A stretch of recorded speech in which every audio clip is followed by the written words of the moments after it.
আজকে করব চিংড়ি মাছের মালাইকারি। এই দেখো, আমি না সবসময় গুলিয়ে যাই, গলদা না বাগদা আমি বুঝি না। ওর বাবা এনে দিয়েছে, কি জানি এটাকে কি বলে, গলদা না বাগদা, যাই হোক একটা বড় চিংড়ি। তো এই চিংড়িটা দিয়ে আমি মালাইকারি করবো। প্রথমে আমি কড়াই বসিয়ে দিয়েছি, দিয়ে দিচ্ছি সর্ষের তেল। তেলটা পুরোপুরি গরম হয়ে গেছে, এবার চিংড়িগুলোকে ছেড়ে দেবো। শেষে গিয়ে ডিসকভার করলাম এগুলো বাগদা চিংড়ি।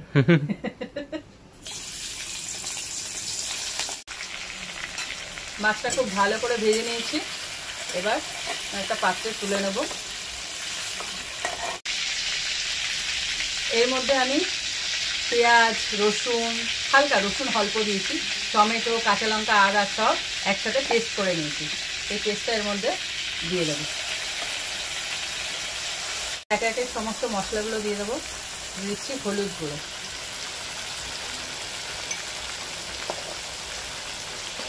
জিরের গুঁড়ো, তো হালকা জল দিই অল্প, তাহলে মশলাটা পুড়ে উঠবে না।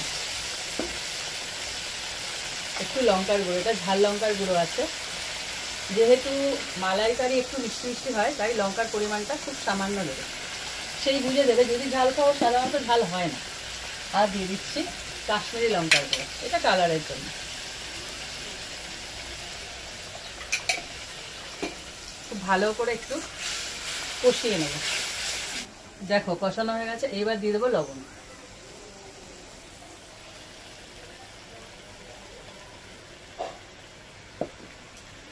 তোমরা চাইলে নারকেলের মানে কাঁচা যে নারকেল হয় সেটাকে বেটে দুধ বার করে দিতে পারো, তবে আজকে আমি কেনা নারকেলের যে গুঁড়ো পাওয়া যায় না প্যাকেট, সেই প্যাকেটের দুধটা দিচ্ছি। যেহেতু মালাইকারি একটু মিষ্টি মিষ্টি হয়, চিনিটা দিতেই হবে।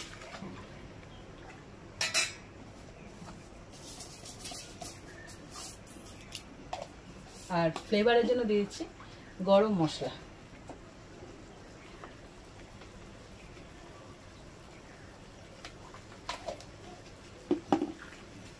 ভালো করে মিশিয়ে এইবার দিয়ে দেবো মাছ ভাজাগুলো।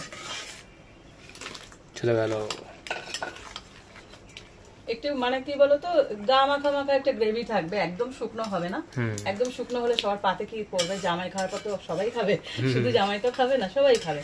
তাই একটুখানি গ্রেভি থাকার মতন জল দিতে হবে।